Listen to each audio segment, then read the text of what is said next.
Ladies and gentlemen, welcome back to BSing Sports, where we do a little BS and we talk a whole lot of sports, part of the BSing network. With me, as always, is Tim and Ryan. We're here to give you our Week 8 recap and then also talk a little bit of the trade deadline. Ryan's got all the ins and outs of that much better than I do. Let's get right into it. Ryan, how you doing, bud? I'm a little tired, man. I'm going to be honest with you. I just took a nap, though, so it is what it is. Tim? I'm going great, Ryan. I'm a little bit tired. I get that Chick-fil-A for dinner. It felt pretty good. Yeah, no, I'm right there with you guys. I'm definitely tired as well. These 8 o'clock games is killing me. I mean, they didn't even play last night, and we're still tired. So, I mean, try to catch up on the sleep from the weekend. Yeah. See, that doesn't make any sense to me. Why are they playing games at 8 o'clock in Philadelphia?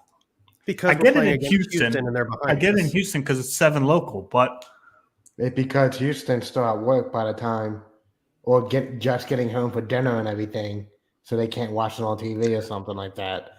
I hate to see the time I thought playing the Angels. I figured, across the board, 8 p.m. Eastern time is 5 p.m. West Coast. It's probably when they're going to get the most audience. Like they'd peak. People on the East Coast are probably more willing to stay up to watch the game, especially because Philly's in it. Then you can't watch the game at 4 o'clock at work. So, I mean, don't get me wrong. I mean that's probably entirely right. Let's just jump right into the recaps real quick. We already talked about the Thursday night game where the Ravens are victorious over the Buccaneers. I took the Ravens. They took the Bucs. First game was in London. Jaguars fall to the Broncos. Score on that was 21-17. All three of us took the Jaguars. Man, that was a bad game. Turnovers, a lot of turnovers out of Trevor Lawrence, it looked like again. He made a bad pass that none of his receivers were there right to the Broncos defenders. It looked like Trevor Lawrence is under pressure for some reason down in Jacksonville, and I don't know why. Ryan, any answers for that? What I see from Jacksonville is a team that's very young, led by a very young quarterback who's still learning the ins and outs of the NFL. They get off to some seriously fast starts. They're one of the best first quarter teams in the NFL, and then from there they fall apart. When you're a young team like the Jaguars are, you're going to lose games like that. That's kind of how you learn in the NFL. Closing games is probably the hardest thing for young teams to do, young quarterbacks to do. And I think that, maybe there is a little bit too much pressure on Trevor Lawrence right now. He's expected to make a year 2 leap when in reality, I don't think that he was set up for success enough in year 1 to be able to make that year 2 leap. So he's just got some stupid turnovers. But I think, all in all, I like what I see from Trevor Lawrence. I think he'll be fine. Yeah, I'm right there with you. Urban Meyer destroyed that poor kid's first year. So I really think a lot of people need to take a step back and realize that this is his first true season as a quarterback with a quarterback's type of coach. And I expect to see that leap from him next year. I agree. Cardinals at 3-4. We're visiting the Vikings at 5-1. Vikings come out victorious. All three of us took the Vikings. However, that game ended up being a little bit closer than I think any of us called. I mean, Kyler Murray got trust in DeAndre Hopkins. Not Hopkins. All right. Yeah. Wrong sport. Yeah. Kyler Murray had all faith in him. At one point, I saw a touchdown. Kyler Murray was double team, and DeAndre Hopkins was double team in the end zone, and Kyler Murray threw it into his 12-inch hands, and he caught it one-handed pretty easily. DeAndre Hopkins, man, he's a different type of breed. What do you got? Listen, he's getting a little bit up there in age, but maybe that 6-game suspension was good for him. He's been dealing with injuries in the last couple of years, and all of a sudden he looks super fresh and super young. Maybe, I know it sounds terrible, getting suspended for 6 games, but it looks to have benefited him as an individual. Now the team is still losing, but that division's bad, so they still have a shot. Yeah. Yeah, for sure. The NFC West, I mean, the Seahawks are leading at 5-3, so we'll get into them a little bit later, but none of those teams are convincing to me right now, in all honesty. So as far as the Vikings winning by a narrow margin, I mean, you could class them similarly with the Giants in the fact that they're kind of just overachieving on paper at this point in time. Like, I don't think anybody believes that the Vikings, are truly a 6-1 team to this point. I think a lot of that has to do with mediocrity and leveling out across the NFL. So, yeah, they added a pretty big piece there at the trade deadline. We'll get into that in a minute too. Next game is the Miami Dolphins at 4-3. We're visiting the Lions at 1-5. That game turned into a shootout really fast with the as Lions. We predicted. We both everybody sat here on this show and said take the over. Yeah. Lions get out to a really early lead. Dolphins battle back. They win by 4 points. Tim? I mean, Tua has faith in Tyreek Hill and Waddle, Jalen Waddle. Even Tua getting faith in the tight end, Gesicki. I can't pronounce that last name. Gesicki, whatever. I can't pronounce it. Yeah, 2 touchdowns off of him in the red zone. Jalen Waddle had touchdowns in the red zone. Tyreek Hill, 170 yards. Man, good. That offense is looking pretty well. Ryan? Yeah, no, I mean, Tyreek Hill is an absolute monster. He far and away leads the NFL in receiving yards to this point in time. Yeah, I mean, it's funny. People thought Tyreek Hill was good, was going to be a nobody in Miami and didn't have any faith in Tua. And, I was one of the few that refuted that. I said that Tyreek Hill had his lowest average depth of target last year, and he was still just fine.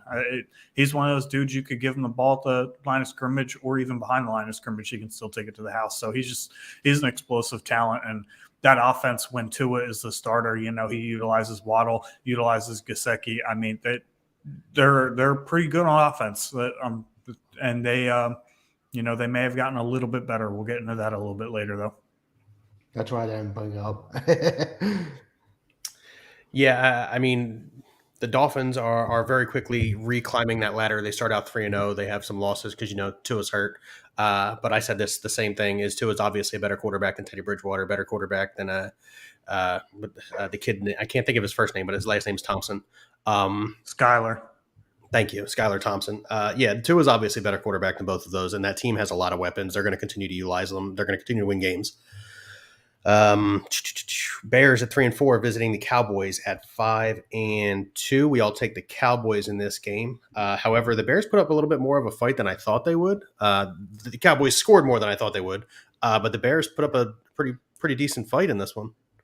Yeah, it looked like Justin Fields and that offense is finally finding the footing. Justin Fields actually looking like a decent quarterback, using his running abilities. He the outstanding runner, in my opinion, for a running back quarterback. He knows when to get out of bounds. He knows now how to take a hit. He, for a defense that was that good, allowing a bad offense to score that many points, I got to tell you something about the Dallas defense, in my opinion. What you got, Ryan? I don't think that this game was ever close. I don't think that the Bears really put up a fight, in my opinion. I think that they kind of got blown out from the rip, and the Cowboys took their foot off the gas and went into cruise control. I do agree with your take, Tim. I think that the Bears have finally found an identity on offense, and that is one look, run the football. Montgomery, Herbert, and Fields are all rushing the ball with great efficiency the last few weeks. But yeah, they were just outclassed by a team that's better than they are. And I don't understand why Justin Fields decided to jump over Micah Parsons instead of just touching him down. That was a bonehead move. I don't pay attention, wake the hell up, get your head in the game a little bit. But that's kind of the way that Justin Fields' season has gone. Yeah, and to Tim Hawkins' point in the comment, Tony Pollard went off without Zeke holding him back. I don't think Zeke was ever holding him back. I think that they're probably one of the better running back duos in the country, or in the league, I should say. This isn't college. But I think that we as Eagles fans, and having a huge Eagles fans following, kind of doesn't want to admit this, but Zeke definitely still has some usage. So I think that they form a pretty formidable 1-2 punch against a defense. I mean, the Bears defense is lifeless anyway, but yeah, Jerry Jones came out right after the game saying Zeke is still a starter no matter what. He got the explosiveness that the off down in his I red can give you zone. 16 million reasons why you said that. Money. That's exactly why he's still the starter in Dallas.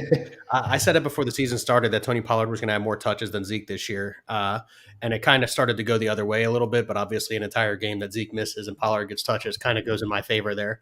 Can't really but count that at that point. I know we really shouldn't count that, but Pollard is still getting way more touches than he did last year. And to Ryan's point, you're right. I'm not a Zeke fan. However, they do have a really good 1-2 punch there at running back. Definitely that. Raiders at the time, hold on, sorry, I got 2-4. Went to the Saints and got shut out. That was embarrassing. That was quite frankly embarrassing. If I'm a Raiders, affiliate of any kind, I'm not coming out of the house for the rest of the year. That was horrifying. I don't look. The Saints are not a good football team, and neither are the Raiders at this point. I don't think that there's any way you can sit here and tell me to my face that the Raiders are any way, shape, or form a good football team. But to get shut out like that, the way that they did, that was embarrassing. There's no other word for it. The Raiders didn't click on offense. They didn't click on defense. I mean, they're bottom 5 in every category possible on defense, so they're horrible there. I don't get it. The Raiders are so awful. It's embarrassing. It's like a race between the Broncos and the Raiders. Whatever you can do, I can do worse. I mean, look at the Saints. They use Alvin Kamara in the right way. Andy Dalton throwing him the ball, running the ball nonstop, and trying to think of the right word. It's shown that the Raiders really can't stop pass catching running back. In my opinion, the linebacker can't coverage a quick route like Alvin Kamara does. One of the best in the game out of the backfield. Bill? Yeah, I'm going to just side 100% with both of you guys here. Like Alvin Kamara is absolutely a good pass catching running back out of the backfield, one of the best. One of the other guys in the league, Christian McCaffrey, is probably the one that's better. But the Raiders just keep getting exposed week in and week out. And if I'm that ownership over there, I'm definitely looking at the coach, because last year this team with a backup coach made it to the playoffs. So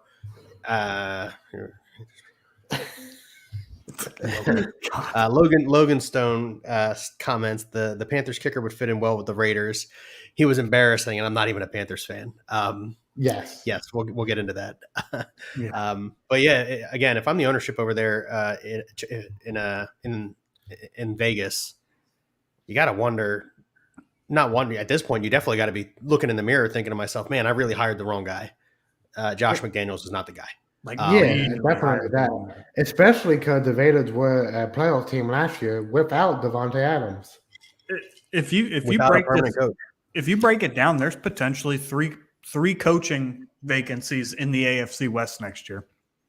Correct. Yeah. Chargers, Raiders, Broncos. Yep, and Raiders. Everybody except the Chiefs. Yep. Yeah, the only one that's safe is Big Red. He's gonna be safe for a while.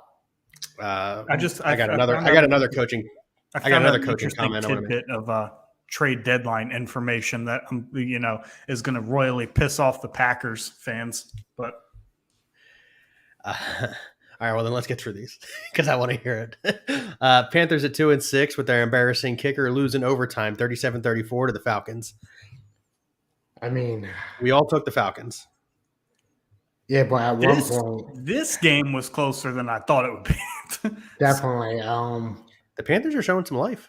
Deontay Foreman, man, he's a good running back out of nowhere. He was the backup for Derrick Henry last year, and he showed that he could run the ball pretty well.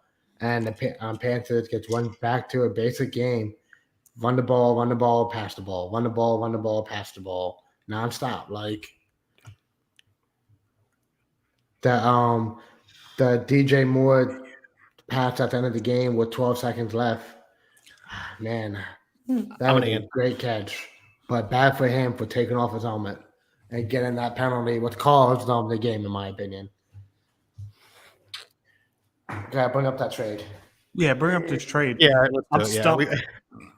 So I do have an opinion on this. We have a comment from Michael Bernardo on YouTube. He says, Standard League, would you do Diggs, Kamara, Amari Cooper for Kupp, Kelsey, and Swift? I have a The only reason I side with the Cooper Kamara Diggs side is because of how injury prone Swift is. Now I know it's redraft and he's coming back from an injury, but that still scares me. So I think I'm sticking with Diggs, Kamara, and Cooper. I was thinking that too. Like, this is a tough trade because when you break it down, put it back on the screen. Kelsey's tight end number one, like PPR standard, like the positional dominance that you gain on that side of the trade. To me, standard league, I'm going Diggs a hair over Kupp. Like, let's be honest, most of Kupp's value comes from the fact he gets hyper targeted. At least Diggs has, some downfield ability. Probably going Kamara over Swift, but I think having Kelsey at tight end over Amari Cooper, I think it really depends. Like, do you desperately need wide receivers? But if you don't, I'm taking that Kupp side. Yeah. Okay. It's definitely close for me too. Like when I said, Kelsey's 1 overall and Kupp is 2 overall for wide receiver. So Kelsey's 1 of 1 as a tight end, though. I think that's the big thing for me in this trade. Exactly. Yeah. DeAndre Swift is he's healthier now because he's splitting carries in the backfield. But if you don't need wide receivers, I'm definitely going Kupp, Kelsey, Swift. If you need wide receiver, that definitely go Dave Kamara, Amari Cooper. Especially when Amari Cooper, Deshaun Watson comes back, Amari Cooper going to be hyper targeted. I mean, he's already being hyper targeted. It's just going to get worse or better for him, I guess. Yeah. Thank you for that question, Michael. Anybody else has them? We'll answer them. We'll fire away with everything in this episode. He's a former guest too. He was here last Wednesday, and I think the Wednesday before that. So awesome. Thanks, Mike. Ryan, your opinions on the Falcons-Panthers game? That was an exciting game to watch, man. In all honesty, thinking about the Panthers and Falcons, preseason, you'd have thought, why is that an exciting game to watch? But this goes to show you sometimes it doesn't have to be two great teams, it just has to be two teams kind of on an even par. D'Onta Foreman, I don't know if either of you remember, he was actually pretty decent rookie running back. He's one of those guys that tore his Achilles tendon and then suffered for a couple of years because that's just what running backs do when they tear their Achilles tendons. But no, man, D'Onta Foreman looks healthy. He looks explosive. He looks like he fits in that offense very well. DJ Moore finally showing signs of life. He has rapport with PJ Walker. They seem to be more on the same page, and they're better utilizing him too. So this was a good game, man. I really liked what I saw from both sides. My only issue with the Falcons is, can they consistently throw the ball down the stretch? I mean, we've seen them in games where they're losing the whole time and they still refuse to throw the ball. So it's a team that's built to run. Well, sorry, go ahead. Even in overtime, Marcus Mariota had a 40-yard run. He didn't throw the ball in overtime. Yeah, but when you're down, you can't do that.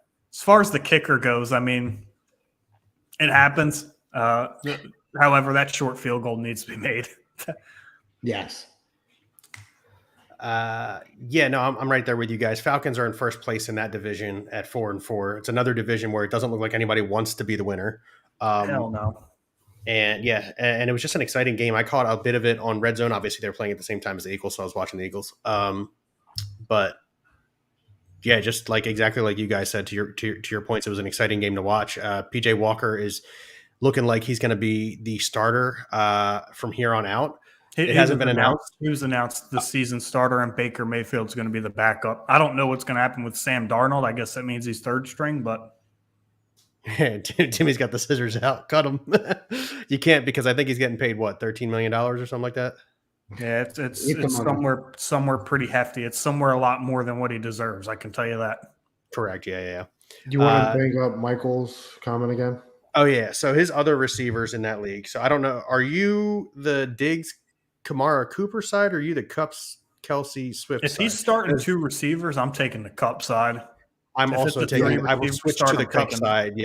Yeah, absolutely. Yeah. Pretty comfortably. I think Keenan Allen coming back this week will shore you up a little bit. He's going to be a little bit healthier coming off the bye. Lazard is a fantastic third option. He's hurt right now, though. But even Patriots at 3 and. Sorry, again. Good. Now you good. Patriots at 3-4, visiting the Jets at 5-2. The Patriots come out victorious in a game that ended up being closer than it looked at the beginning, because the Patriots were stomping all over the Jets there at the beginning. but it ends up being 22-17. Tim. Both quarterback plays were pretty terrible in my opinion. Mac Jones had a terrible interception right up the middle to a linebacker, but Zach Wilson had the same exact problem scrambling and threw it right into the defender's hands. Uh, it seems like both of them had to read coverages a little bit better while scrambling. And not Zach Wilson. Mac Jones got to learn how to get rid of the ball in the pocket when he don't need it. If he knows he's going to get sacked, don't try to force the ball anywhere. Take the sack or get rid of it. Otherwise, out of bounds. Go ahead, Ryan. This game went exactly the way that I thought it would. Tim and I, we both picked the Patriots. This reeked of a trap game. The Jets, first game without Breece Hall, first game with James Robinson. We're probably going to have to throw the football a little bit more, and it just it reeked of inconsistency, and that's exactly what we got. There was no consistency. There was no consistency on the Patriots side either. But I feel like when it comes to two teams that are inconsistent, I'm going to pick the Bill Belichick side. The Jets just have a little bit more to prove, in my opinion, in terms of being consistent. So, they're going to have to figure out. They really have to figure out an offensive game plan without Breece Hall, because Breece Hall was far and away their most explosive player. Now, you look across that offense, it's kind of like what do we do now? Yeah, no, I'm right there with you. The Jets didn't look good for a good portion of this game. Both quarterbacks are still really young, Mac Jones and Zach Wilson, obviously. But to Timmy's point, sitting back in the backfield, learning how to get rid of the football, it looks like he's got happy feet. Mac Jones does. I think the injury to his ankle a few weeks ago is more than just a lingering pain. I think it's a lingering mental thing, and he's scared to get hit. And I think it's really showing. If I'm not mistaken, Bailey Zappi came in this game and led a touchdown drive. So. I don't think so. I think Mac Jones. Mac Jones played the whole game. That was the week before. Okay, my bad. Yeah. So, for Mac Jones and the Patriots, you're going to have to calm your feet down. You're going to have to get settled in the pocket. You're going to have to get rid of the football, read your progressions as quickly as possible, and give it out to your safety net if you got nothing else. As for Zach Wilson, he looked like he was just trying to do too much. To Ryan's point, Breece Hall wasn't there, so now all of a sudden the game doesn't rely on Breece Hall; it relies on Zach Wilson. And he just looked like he was trying to do too much, which is what turns into turnovers. It leads to turnovers when you're just trying to do too much as a quarterback. And it really showed. It looked that way. Can I talk about the Patriots backfield? Everyone talking about Damian Harris is going to come back and take the snaps from Ramondre Stevenson. It don't look like it. Stevenson looks like the primary back there right now, and I'm loving it. He's so explosive out the backfield. And he got some great hands out of the receiving work too. Yeah, Stevenson is clearly the better of the two backs there. I mean, Harris still has his purpose for short yardage and maybe goal line. Out of the two, Stevenson will start to eat most of those snaps there. I could see 60-40, maybe even a little bit more than that. Yeah, I agree with that. Steelers 2-5 visiting the undefeated and still remain undefeated Philadelphia Eagles, who win handily. In Philadelphia, 35-13. For the last two drives of the game, the starters weren't even in. QB controversy. And now all of a sudden there's a quarterback controversy in Philadelphia. But no, seriously, this was just I like I said, coming off the bye, I didn't feel like this was the trap game. I feel like Thursday night is the trap game for the Eagles, and I hope it doesn't happen. Obviously, the 1-5-1 Texans shouldn't beat the Eagles. But it's the NFL, and they could. Given Sunday. That's right. So I didn't think the Steelers game was a trap game. I feel very strongly that this Thursday game coming up, especially with the excitement of the World Series going on at the exact same time, like I think that's the game that we really should be concerned with. I hope I'm wrong. Tim? Listen, I've been arguing about this with my brother-in-law the whole game. He's such a big Jalen Hurts fan. I'm not saying he didn't have great passes, but he's still trying to force that ball in tight gaps when he shouldn't have to. There's a play, I think he tried to force it to A.J. Brown for a first down while Devontae Smith down the seam is wide open. He's like forcing that ball for no reason right now. I do want to make a comment on that. On the second A.J. Brown touchdown, A.J. Brown was double covered. and he got the listen, he threw a perfect pass and it was a touchdown and wonderful. But when they showed the replay, Devontae Smith was wide open on the post route for the end zone. I'm talking nobody within 10 yards of him. Again, it worked out, so we're not mad about it. But imagine if that ball is intercepted and we're turning around and we're looking at that play again. Well, look So at I'm agreeing with you. Yeah, look at the first touchdown for A.J. Brown. Double covers again. The interception should have happened. Did you see Fitzpatrick's reaction after he missed it? Like he was mad that he didn't get the interception and went right into A.J. Brown's hands. Listen, that was a great play by Brown, though. It was. Absolutely. Go ahead, Ron. Yeah. I think this is a case of a guy who's feeling it. Him and A.J. Brown had a good connection developing early on. The first two touchdowns, the throws were exactly where they needed to be in double coverage. And at that point, Jalen's probably getting a little bit of tunnel vision to A.J. Brown because they're feeling such a good connection with each other. Hey, I have no problem with that. A.J. Brown made two very fantastic plays for touchdowns, and Jalen Hurts made two very great throws. I'm thoroughly impressed with the way Jalen's played so far. He had a lot of criticizers, and I think all three of us were probably a little bit hesitant to say that, I don't think any of us said it was impossible for him to grow. I think it was just a little bit of proceed with caution. Like, hey, this guy hasn't necessarily done it yet. Like, let me see it before I come up here on this show and say that Jalen Hurts is worthy of it. Jalen Hurts is looked pretty damn good this year. Very, very good this year. Very efficient, good, mistake-free football. That's the big thing, is he's playing mistake-free football. So to your point, mistake-free football, there have been two teams since, I think, 1970 who have gone through 8 weeks of the NFL and had two turnovers or less, the entire offense, for the entire season. One is the 2017 Kansas City Chiefs, and two is the 2022 Philadelphia Eagles, because they have two turnovers the entire season. That stat alone is why not alone, but that stat is a huge reason why the Eagles are 7-0. Huge reason why the Eagles are 7-0. Their turnover is, what is it, plus 18 or plus 19? Their turnover differential. Yeah, I think it's plus 18 at this point. Absolutely unheard of. Fantastic. Wonderful. Great. The defense is playing fantastic. The offense is playing really well. They're really gelling. And I know that they only hand the ball off to Miles Sanders 7 or 8 times a game, but he's making the best of it. I think he's averaging 3.9 or 4.2 yards per carry in that range. Sanders is up near 6 yards a carry. And he's getting better than I thought. I think he's got no less than 12 touches every game. They need to run the ball nonstop like on Tennessee did against Houston Thursday. It's no reason not to. They 200-some yards for one running back, 100 for another. The only reason I don't agree with that is because we don't have a guy like Derrick Henry.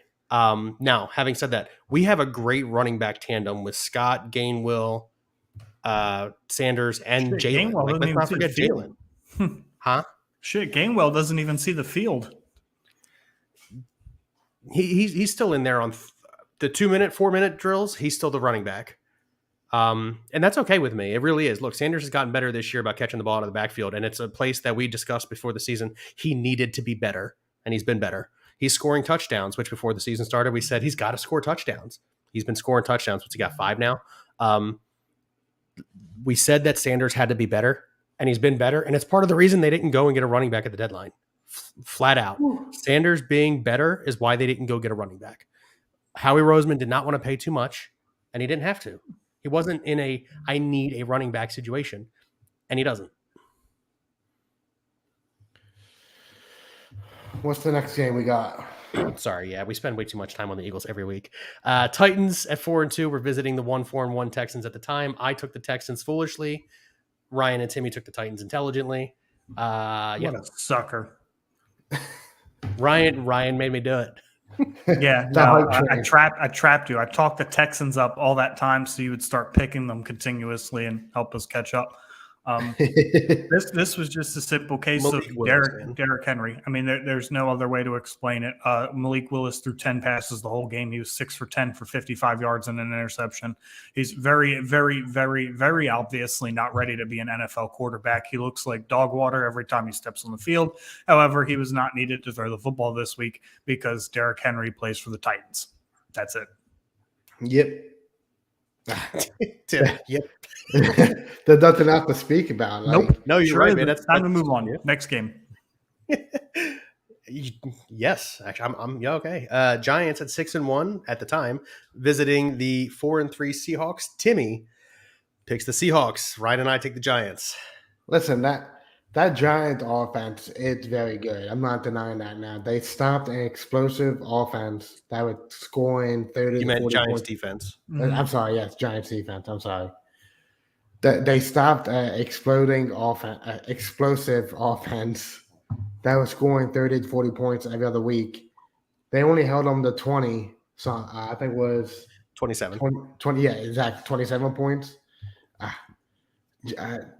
Geno Smith is just gelling with DK Metcalf and Tyler Lockett and Kenneth Walker. Like, there's nothing else to say about it. Like, if you could stop Saquon Barkley on defense, which they did, who else do the Giants have? They don't. That's the whole argument we made for them being 6-1. Look, I picked the Giants because I sat up here and said it'd be hypocritical of me to pick certain teams, not pick certain teams until they win, and then not pick the Giants until they lose. This was a good game, man. I think if game was in New Jersey, the outcome probably would have been a little bit different. I think the home field advantage definitely played a factor here. However, as Timmy touched on, if you can stop Saquon Barkley, which is a big if, the Giants are very thin on weapons, and that's why they cannot win these shootout type games. If they're facing an elite level offense that can get past their defense and put up those high 20-point-ish games, and they can slow down Saquon Barkley enough, the Giants just don't have the firepower on offense.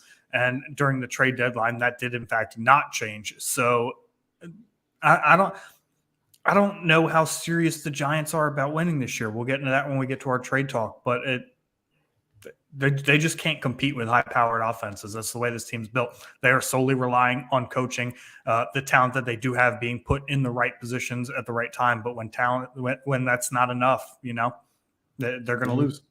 Here's my question. The Seahawks are sitting at 5-3 right now on top of their division. Record aside, are they the best team in that division? No. No. You'd still go with the Niners? Yes. I'm going with the Niners, yeah. Comfortably. I would say So the would Niners comfortably. I believe the Niners catch them. I mean, you're talking they're 4-4, only a game back on them.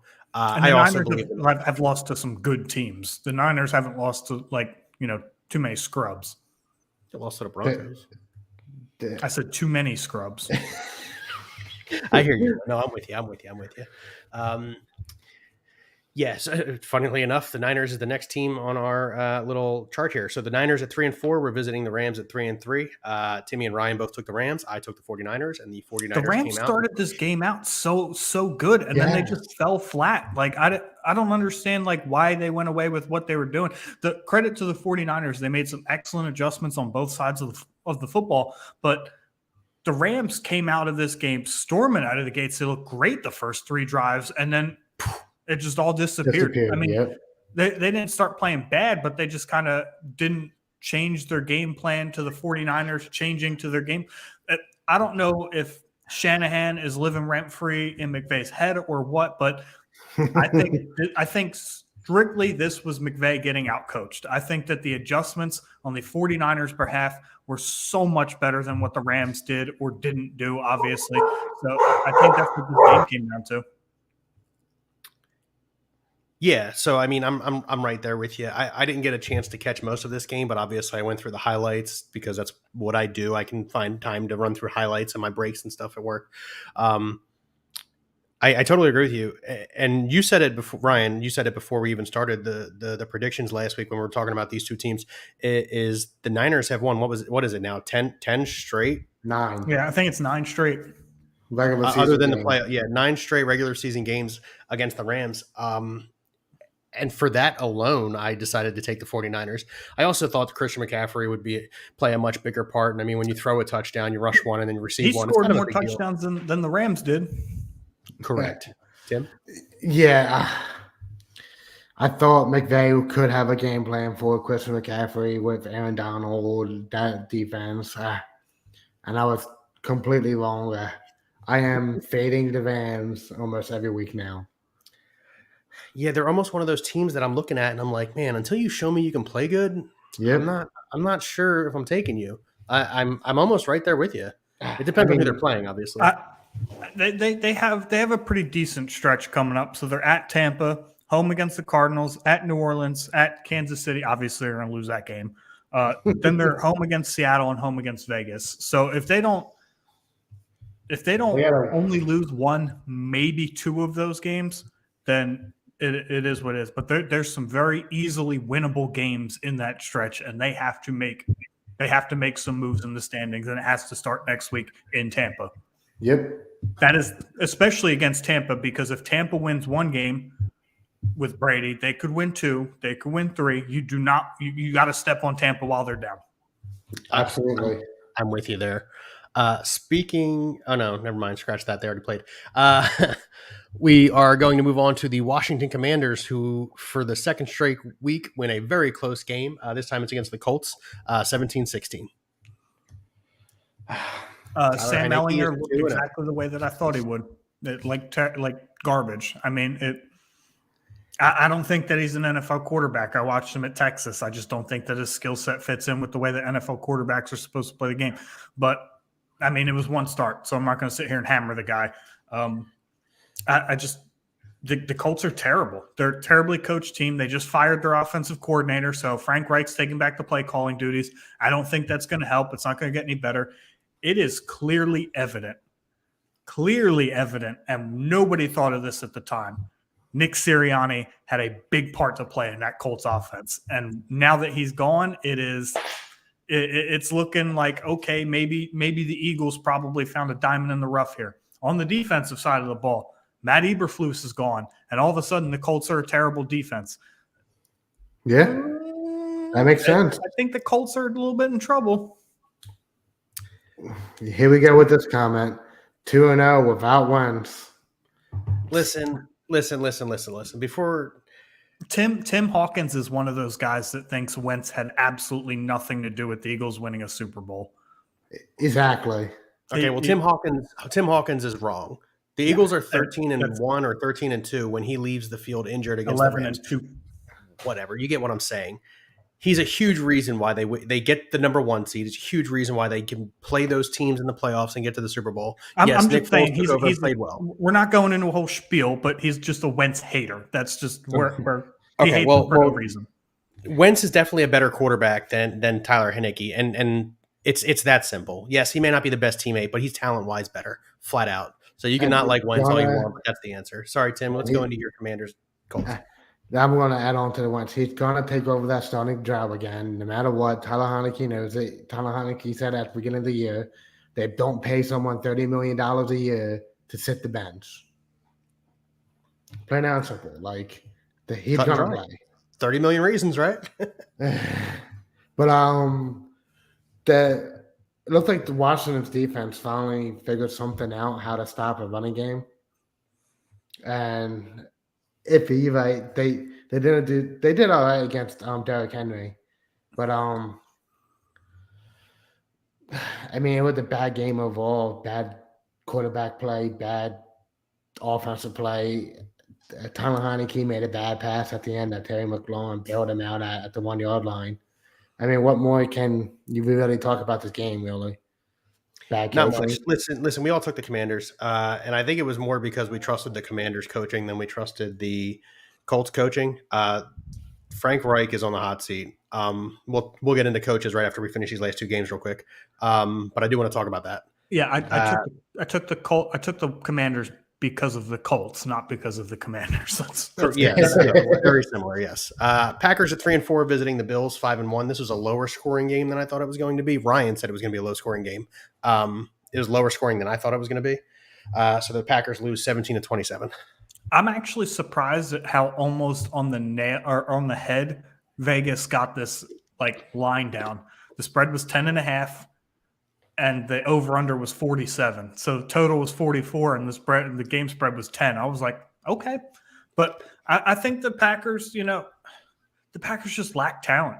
I didn't see really any, motivational issues. That's a team that if they had Devontae Adams, I can confidently say that game probably goes a different way, or at least a competent receiver out there. Allen Lazard was not out there.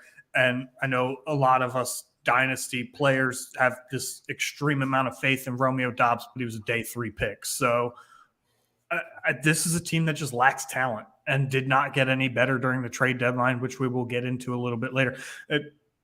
I don't get it. That there's no moves being made by the front office. This is a team that could still very easily compete for a playoff spot if they just went out and got a receiver.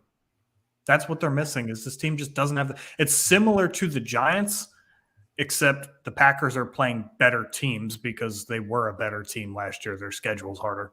And the Packers have Aaron Rodgers, not Daniel Jones. Yeah. I mean, Aaron Rodgers. I mean, it was a good game. I watched the first half. It was 21, I think, to 7 when I went to bed. And, I mean, the Green Bay defense stopped Josh Allen in the second half, it looked like, pretty easily. So, I mean, that defense has something to play for. That Aaron Rodgers would have to figure it out with what he got right now. Instead of discriminating the young kids, he got to coach them up. He'd like yelling at them and nonstop and stuff like that. He's not helping their own situation. That's just who he is, though. I mean, you can tell by his demeanor, his personality, the way he showed up in Green Bay from day one, that's just who he is. And, that works for some guys. I mean, some guys don't respond well to that kind of coaching, but that's just who he is. That's the way that he's going to motivate his guys. Do I think that he should say stuff like that? Probably not, especially not to the media. Maybe say that stuff behind closed doors. However, he's got a ticket in Canton waiting for him. So he's kind of, earned the right to criticize his team a little bit. However, fun fact, the Packers' pass defense is first in the NFL. So I did think that they were going to cause some problems for Josh Allen, and they did. They picked him off twice. Jair Alexander is one of the best cornerbacks in the NFL, and we didn't get to see him cover Diggs basically not one time because I don't make the game plan for the defense. I don't know. They were afraid of Gabe Davis' explosive 2 touchdowns, 180-yard plays. I don't care. Stephon Diggs is miles better than Gabe Davis. So I would tell Jair, you see number 14, follow him. Yeah. Obviously, all three of us took the Bills in this. We had predicted that they would win. For me, I think it's a lot of it. Timmy kind of sort of touched on a little bit. For me, a lot of it falls on Aaron Rodgers. He doesn't really look like he wants to be out there anymore. He don't. He don't care anymore. Yeah, and I know usually when people say that, it's like no, they're just in a bad situation. They're trying to get better. That might be the case, but for Aaron Rodgers, he just looks like he doesn't want to be there. See, I disagree because his post-game presser before the Bills game told me everything that he still wants to be there. I just don't think that they have the talent. Like outside of Aaron Jones and A.J. Dillon, like when they give him the football enough, nobody on that offense has any talent. They're not good at receiver. Robert Tunyon's what he is. He's a tight end. Aaron Jones is the most explosive player on that offense. They have absolutely zero playmakers outside the numbers. There's only so much you can do. I don't care what quarterback you are when you're in a situation like that. Fair enough. Bengals, Monday Night Football. Bengals 4-3 visiting the Browns at that time, 2-5. Bengals come out and get stomped. They got shellacked. They got one of Timmy's situms. Nick Chubb. I was wrong about that, but I was right about every other one. No, you're right. And look, to your credit, you're absolutely right. If you guys have not checked out our fantasy show on Wednesdays, make sure you check it out. Timmy and Ryan do a fantastic job. They're absolutely great. They give out great advice every week. But this one is one that Tim got wrong. Nick Chubb runs all over the Bengals defense. Bengals come out flat and get stomped 32-13. Listen, I know you're going to say something about Kittle. He scored 1 point more than what he was projected, and that would be kind of a touchdown. He had 3 receptions out of the whole game. Have that argument. Funny, I pointed that out to you, but you did. Still had a tight end 1 week, so. I mean, you're right, I did, but I'm not taking out a loss. So I give it an even. Timmy, Bengals Browns. Yeah, like you said, Nick Chubb ran all over them. I didn't watch the game any. I didn't get a chance to watch any replays. I just woke up and saw my fantasy score against Joey, 134 to 114. I didn't have a chance because he had Nick Chubb and Joe Mixon and the Bengals defense playing at the end. I didn't. Didn't watch it. Got it. Ryan. I watched the second half, and to me, even in the second half after the Browns were up, that was just a better football team. They came out more prepared. They were better coached. They had a game plan coming into this game, and without Jamar Chase, it's very evident that the Bengals are going to struggle to push the ball down the field. The Jamar Chase factor not being on the field in Cincinnati, just him not being on the field, it's very relevant that the Bengals are going to struggle. And I think that it's a good thing they didn't put him on IR because they have a Week 10 bye. I would imagine that Jamar Chase is probably going to be on the field after that if he's healthy enough to play. Definitely. Yeah, the Bengals just look bad. All right, let's get into some. Before we get into trade talk, there are some coaching vacancies that we think are going to come up here. One of them I've already discussed is Frank Reich. Another one that was rumored here earlier in the week was Mike Tomlin of the Steelers may possibly be out. He's definitely going to be out soon. Which is fine. He's going to have a head coaching job the day after he's fired. I think it's the Colts. I said it on Twitter either last night or this morning. Like, here's the reality of the situation. The Steelers, after the trade deadline, which we'll talk, kind of pointed the arrow in the sense that they're going to do a full-blown rebuild. And Mike Tomlin has done a fantastic job with this organization for 15 years. No losing seasons.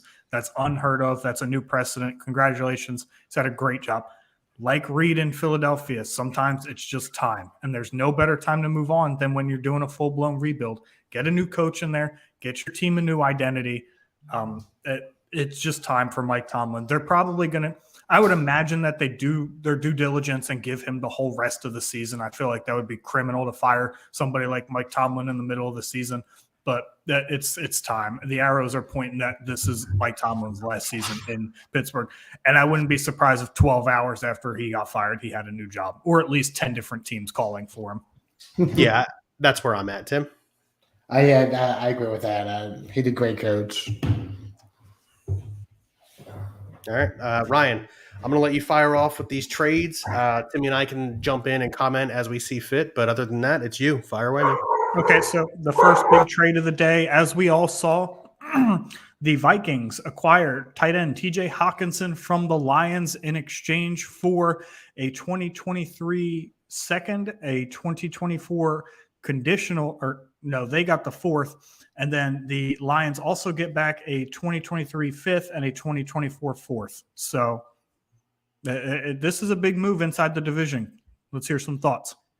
Yeah, so for me, Hawkinson is a better tight end than he's been able to show this year, and a lot of that's got to do with the emergence of Amon-Ra St. Brown and how good Jamal Williams is running the ball, how good DeAndre Swift is running the ball.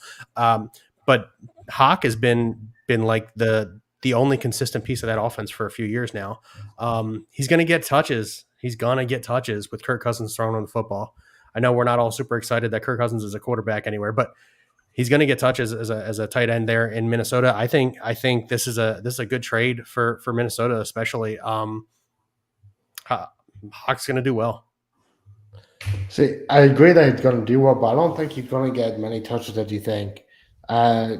Kirk Cousins barely throws the ball to a tight end now as it is. He got Justin Jefferson, Adam Thielen, Osborne down there, and he got Dalvin Cook and Alexander Madison. They could have got a cheaper tight end out of the draft, in my opinion, and gets tight ends are really hit and miss. And I'm going to flat out, Hawk is better than Irv Smith. Oh yeah, by a mile. That and Irv I'm not saying he's not. I'm not. He's a better pass blocker. Irv Smith subsequently went on IR. He's out 8 to 10 weeks. With an ankle issue, I think. Yeah, mm-hmm. He's struggled with injuries throughout his whole career. Look, this is a team that's buying in to win now. I mean, and in order to do that, you got to go and get pieces. I think that this opens up the field for Hawkinson. I do believe that he will see, probably a little bit more targets in this offense than he did in Detroit. However, this opens up the field vastly for Justin Jefferson, because when you've got TJ Hawkinson running in the seam and then you've got in the slot Justin Jefferson, linebackers, safeties, slot corners. They're going to be they got to make decisions on who they're covering. So I think this just adds another dynamic to the Vikings offense. I think that this was a good trade for both sides, though. TJ Hawkinson was rumored to be moved for a while. He just didn't seem to really fit too well in Detroit's game plan, and he understood that. So I was hearing in Detroit that Dan Campbell might be out soon. I can't imagine that. We've discussed it. That team rallies behind that guy. I know he's only got, 4 wins now in 2 seasons, but that they don't care about if they rally behind a guy. Or not. Yeah, I don't know if I believe that too much. I doubt it. I'd say he gets a 3rd season. I would agree with 3rd season. Next trade that was big. Chicago sent their 2nd round pick, and I say their 2nd round pick because earlier in the week they did send Roquan Smith to the Baltimore Ravens for their 2nd round pick and a 5th round pick. So Chicago sends their 2nd round pick to Pittsburgh for Chase Claypool, who was drafted in the 3rd round a few years ago. Tim, what's your take on this trade? I mean, good for the Steelers getting rid of the other assets they have for the rebuild. Like you said, a 2nd round pick is a great ideal to get a good wide receiver out of it, I think. Bad for Chase Claypool. I mean, they can use him as like a end around guy like Claypool did against Philly a couple years ago. He scored 3 touchdowns right off the quick handoff out the backfield. He had good hands. He's quick. But if Justin Fields can't figure out how to throw the ball down the field while running, it's not a big deal to me. Bill? I think Chase Claypool helps Justin Fields more than people realize. Is he a 1? Probably not on any team realistically, but now he's a 1 in Chicago. He's the best wide receiver on that roster. And I think he can help Justin Fields because he's good without separation. He's got strong hands. He's got a big body. He can make contested catches, and Justin Fields has poor accuracy in contested catches. So I think this is a good trade for the Bears. And good for the Steelers for getting a 2nd round pick for him. However, I do think this helps your rookie, well, not rookie, 2nd-year quarterback who struggles in 50-50 balls with a guy who can go get a 50-50 ball. Excellent takes from both of you guys. I'm going to kind of play Switzerland here. I don't think that there's a single loser in this trade. To be honest with you, Tim, you touched on all the reasons that the Steelers won this trade. They're going through a rebuild. They drafted a guy in the 3rd round and then a few years later end up getting a 2nd rounder for him. That's a win in their eyes. To stay with the Steelers, this means that George Pickens is the guy over there. Him and Deontay Johnson are going to run it. This is also big for Pat Freiermuth. This will see a lot of these short targets that Chase Claypool used to get. And Bill, to your side, this is a team, Chicago, that has an identity running the football. A lot of that has to do with the fact that they don't have a Darnell Mooney. I said to everybody in offseason, Darnell Mooney's not a number 1 wide receiver. He is way too small to be a number 1 wide receiver in the NFL. So they go out, they get a guy like Chase Claypool. And what I imagine the Chicago Bears did was assessed where they're going to draft in this coming up draft and said, hey, are the wide receivers in this area better than Chase Claypool? No? Okay. Can we make a run at a wild card spot this year? Absolutely. Let's go ahead and get this done now. I think that all the assets or the skill sets you touched on that Chase Claypool has are going to fit like a glove for Justin Fields in this offense. I think there's not a single loser in this trade. So a lot of people will look at it and say Chase Claypool for a 2nd. That's a little much. However, this is the NFL. When you're going to get assets to win, you got to overpay a little bit sometimes on the face value. But I don't think that there's a loser in this trade at all. Let's see. So the next big trade, and this catapults them to Super Bowl contention, in my opinion. Miami Dolphins acquire pass rusher, outside linebacker Bradley Chubb from the Denver Broncos. Miami trades a 2023 first that they got from San Francisco, a 2024 fourth, and running back Chase Edmonds. Denver gets Bradley Chubb and a 2025 fifth. Bill, we'll start with you on this trade. Do you agree with my statement that Miami is now a Super Bowl contender? I firmly believe this move could absolutely put them up there with the Bills and Chiefs. Obviously, they're the cream of the crop in the division, in the conference. But I think this move helps that defense so much that now they can compete with those 2 teams. It's hard to pick the Dolphins as a Super Bowl contender because specifically those other 2 teams are there. But I do agree it puts them up there in that echelon. I realize that their 4-3 record right now doesn't show that. That doesn't matter to me.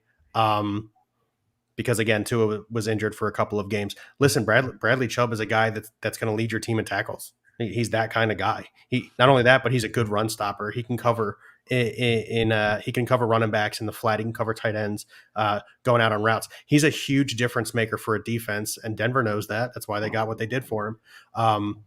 So yes, I do believe this puts the Dolphins up there with the Bills and Chiefs, and now you got to start talking about them. It's just that realistic. Yeah, I agree with that. The one thing that didn't make sense to me, why if Broncos are trying to rebuild right now, why trade him? A good young piece of asset like Chubb is, and on the defensive end side, who would probably get a good defense end nowadays. Why go trade him? That don't make sense to me. I think it makes a lot of sense in the sense that Bradley Chubb is on the 5th year of his deal, so he's obviously due for a contract in the offseason. This is not a guy with the direction that this team is going that is going to return to the Broncos in any stretch of the imagination. And I don't think pass rushers are as uncommon as you make it seem like. I think that they could very easily go draft a good pass rusher. There's a lot of good pass rushers coming out of the last few classes, and there should be even more because as the NFL evolves to a passing league, so does college. So college recruits and breeds draft pass rushers a little bit heavier. Bradley Chubb has 26 sacks in 49 career games, but this guy puts constant pressure on the quarterback. For me, the biggest issue with Miami was that they were relying on a lot of all-out blitzes to put pressure on the quarterbacks. They do not have to do that anymore. They can now officially rush the passer with Jalen Phillips on one side and Bradley Chubb on the other and go after the quarterback with 4 guys down. This does make Miami a legit Super Bowl contender because without Bradley Chubb, we've seen them beat the Buffalo Bills. So I think it's impossible to say that they're not at least a contender at this point. But yeah, this was a fantastic move for Miami. A little tidbit on Miami real quick. So they turned the pick that was Trey Lance into Bradley Chubb, Tyreek Hill, and Jalen Waddle. Good for them. Yeah, that's a Great for them. solid return. But yeah, so I think that this is the right move for Denver. I think that they got the best return that they could. To me, Chase Edmonds isn't much of a factor, especially because the GM did come out and say that Melvin Gordon's still the starting running back. For whatever that's worth. And then, I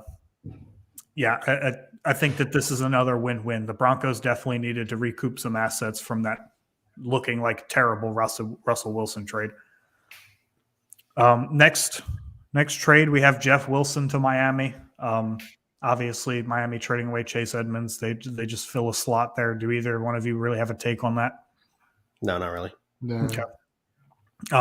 Calvin Ridley dealt to the Jacksonville Jaguars. Bill, you look like you're itching to say something, so I'm going to start with Tim. Listen, Ridley's got a lot of talent. He really does. And you're going to ignore that. Go ahead, Bo, go. You already started. Sorry, I didn't. I'm sorry. That's my bad. I wasn't listening. I was ready to go. Go ahead, Tim. I'm going to steal your first line. Calvin Ridley, the talented wide receiver. He did not want to play in Atlanta last year as he went on mental disability, as you can call it. But then he got caught gambling on his own team and lost, apparently. So he got suspended from the NFL for a year. I think Jacksonville picked up an amazing wide receiver. What was the trade, Brian? Full details of it?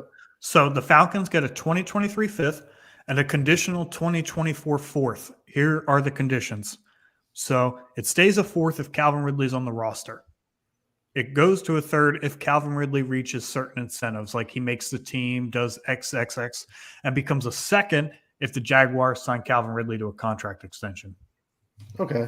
Well, I think it's going to be a second because I think Calvin Ridley good enough and McPire is going to be the wide receiver 1 in Jacksonville after he comes back from suspension, unless he gain $1 million, which I don't see that happening. So, Bill? Calvin Ridley, when he was, in football shape, is a talented receiver. Now, he's been away from the game for just about 2 seasons now, and it's tough to stay in football shape when you're not playing football. I think the Falcons kind of sort of get away with um, a decent trade here. Now, listen, Ridley could come back in prime shape, sign that contract, and the pick turns into a second, and then both teams win this because, again, Ridley's a very talented wide receiver. I don't think the Falcons should have, quote unquote, rewarded him for the way he handled things in Atlanta. And I think this is a reward. He comes in, he's going to be the number one, maybe if you consider Christian Kirk's success, a number two in Jacksonville with a good coaching staff and a young quarterback on a team that's poised to make a playoff run next year. And I'll stand by that as the offseason goes on. I think that's a reward for Calvin Ridley, and I don't think the Falcons should have done that, but it is what it is.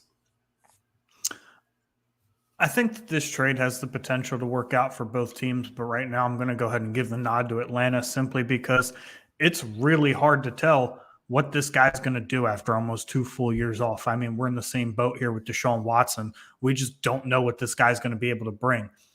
Fortunately, though, he'll have the entire rest of the season, study the playbook, whole off season, and then he can get to work with his new team, developing chemistry with Trevor Lawrence. I think what this does is help save Jacksonville from feeling like they have to draft a wide receiver high in the upcoming draft. They can go and attack other areas of need.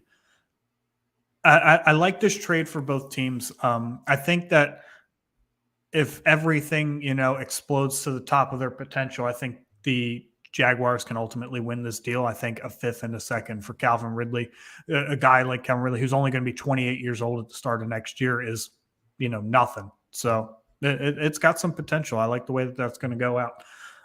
Next trade, we have Zach Moss and a conditional 6th-round pick in 2023 to the Colts. Nyheim Hines to the Bills. Tim, you're muted.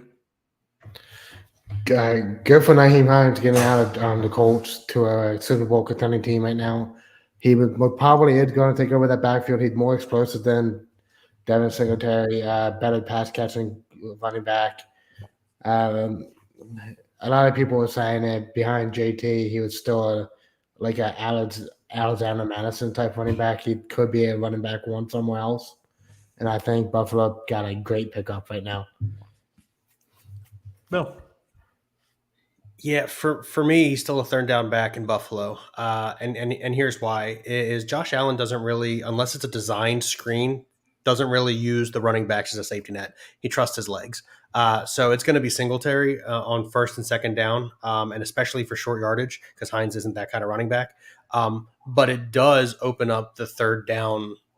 It does open up the third down running back pass game for Buffalo, which could be dangerous with the way Josh Allen is. You're talking the similar situation to the way they're running Jalen Hurts with these RPOs.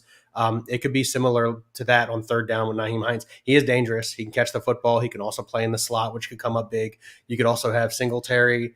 So your lineup could be Josh Allen, Singletary, Hines, Davis, or Knox, and Diggs on the field at one time. And it could be really dangerous to look at as a defense. I think it's a great trade for Singletary. I think it's a good trade for Buffalo. And honestly, I think it's a pretty good trade for the Colts. Yeah, this is kind of one of those even trades for me.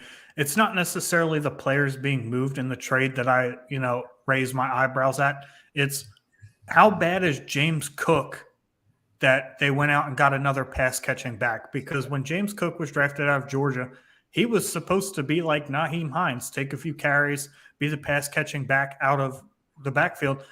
This is a team that went out and tried to sign J.D. McKissick in the offseason too. And, Washington stole him back eventually. But what is going on with James Cook that he is not able to easily fill this role? Is he not picking up the NFL game speed right away? Is his route running not efficient? I have more questions now about James Cook than I have about answers with the Bills. However, I think that if James Cook is actually a problem, that they are shoring up a position of need.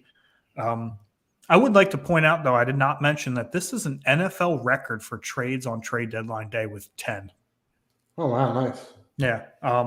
So a lot of them not fantasy relevant. I know a lot of people kind of care about that, but The ninth trade of the day was the Chiefs have traded cornerback Rashad Fenton to the Falcons for a 7th-round pick. Not really much to talk about there. Speaking of cornerbacks and speaking of the Bills, Tre'Davious White was activated off IR today for the number 1 defense in the NFL, so that's scary. The Bills also acquired Dean Marlowe from the Falcons in exchange for a 7th-round pick. So the Falcons took on a little bit of they gave up a little bit of late draft capital to take on a little bit of late draft capital to swap DBs. This is the part that I had to bring up to Packers fans. So reverting back to the Chase Claypool trade, it is now rumored that the Packers offered their 2nd-round pick to the Steelers for Chase Claypool, and the Steelers decided to take the Bears pick instead. Ouch. Well, not the Bears. That's the one that was the Ravens. The Ravens have a better record. No. The Bears traded their own pick to the Steelers. Yeah. I mean, Packers fans, I'd be a little upset about that. Especially also, I'd be really upset. The Bears. That's other rumors in the NFL. Jets received multiple phone calls about Elijah Moore. They're very unwilling to trade him. They're equally as unwilling to get him involved in the offense, so that's a little confusing. Let's see where my other Brandon Cooks is livid. So is Cam Akers. Kareem Hunt isn't exactly happy, although he said he'd be a little bit mixed. But yeah, Cam Akers and Brandon Cooks are apparently not happy. As I reported earlier, Brandon Cooks was not at practice today. There was an anticipation. There were a lot of phone calls. Dallas backed out of Brandon Cooks' sweepstakes with about 5 minutes left before the deadline. And Cam Akers, who has said that he is going to be activated if he did not get traded, has come out and said it isn't in his best interest for his career to continue playing for the Rams. So this is a situation to keep an eye on where the Rams may very well just cut Cam Akers. And get nothing for him when they very easily could have got something for him. It's a sticky situation, But yeah, so a lot of big pieces not being moved that people thought they would be moved. Josh Allen, not the quarterback Josh Allen, the pass rusher for the Jaguars. People thought he was going to be moved. There was a lot. There's a lot of swirling around. There's a lot of. I think on top of the trade deadline, the surfacing rumors that come out after the fact are probably the best part. Like if I'm the Packers fan base right now, I'm just absolutely livid. I'm livid with the Steelers. Oh man, that's going to be good. But we'll see what Odell Beckham's market looks like. I mean, at this point, if we got to say where he's going, the only place I could see him going is Green Bay, right? Like I know that it was rumored Buffalo and LA again, but man, for me, if I'm Green Bay, I'm kicking that door in. Yeah, I definitely agree with that. I think Green Bay needs a better wide receiver for that, and Odell Beckham could be that guy to help Aaron Rodgers to take off some pressure off the younger guys, even develop the younger guys out through the practices and everything. It could be the great type of wide receiver they need. Yeah, so to touch on the last bit of rumor, the Browns apparently only wanted a 4th-round pick for Kareem Hunt. I don't think that's an only. I think that's a bit of a steep price to pay for a guy who's going to be 28 years old next year. Any team taking him on this year would probably have to take on his salary, as well as the fact that he's a free agent in the offseason. And 4th-round picks in the NFL do hold some value. So for me, that as an NFL GM, I think that's a little bit steep. I probably wouldn't have gone higher than a 5th. That's probably why he didn't get moved. I like that. Yeah. Okay. Yeah, I'm with you. I thought a 4th was a bit too much. As you pointed out, 28 years old. Listen, running backs don't last, right? Like we say damn near every week we talk about football. Running backs are really hard to last past 28, 29 years old, unless you're like Adrian Peterson for some weird reason. So, yeah, and like I said, one of the teams that was linked to him the most was the Eagles, and I just didn't see it. You made the comment flat out, Ryan, like it's really weird that the Eagles are looking for pass-catching running backs when they don't throw the ball to the running back.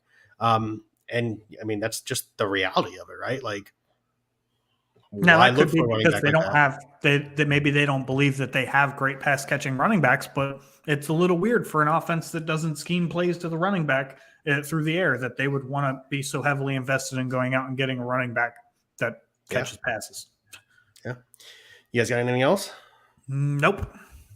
All right. We got 18 minutes until the Phillies get started here in the World Series Game 3 in Philadelphia. So we're all really excited about that. We are going to go and watch that. So these guys don't have anything else. You ready for the little clicky button there, Ryan? Yeah. Thanks for joining us here on BSing Sports, part of the BSing Network, where we do a little BS and we talk a whole lot of sports. Have a good night.